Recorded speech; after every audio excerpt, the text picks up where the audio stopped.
Noodles রান্না করতেছি, smoky noodles.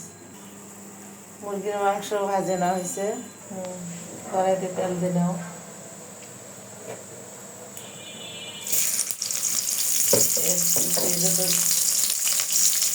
শুকনো মরিচ দেওয়া হচ্ছে, পেঁয়াজটা লাল করে ভেজে নেব। তারপরে দুটো ডিম দেবো এখন।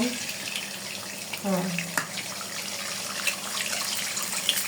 দুটো ডিম দিয়ে ভাজে নেব। একটু দেবো।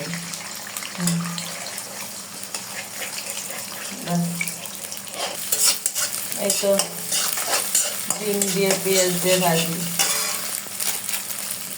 এই যে মশলা দিই, নুডলসের মধ্যে থাকে যে প্যাকেট মশলাগুলো, এগুলো 2 প্যাকেট মশলা। এই যে 2 প্যাকেট মশলা।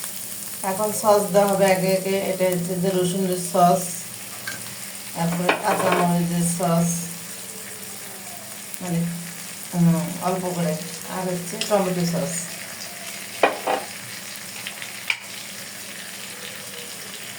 বাস হচ্ছে, একটু দিলেই হবে।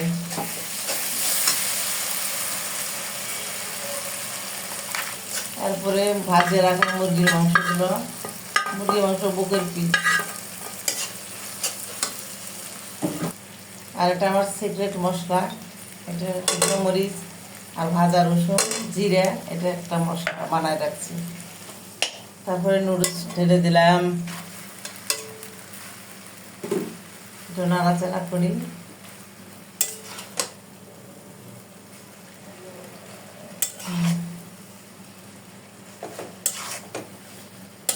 এই যে বাটি বসাই দিছি, এখন দিয়ে স্মোকি বানাবো। এই যে এখন স্মোকি, ব্যাস আমার স্মোকি নুডলস হয়ে গেল, শেষ। এই তো নুডলস রান্না শেষ, খাওয়া দাওয়া শুরু।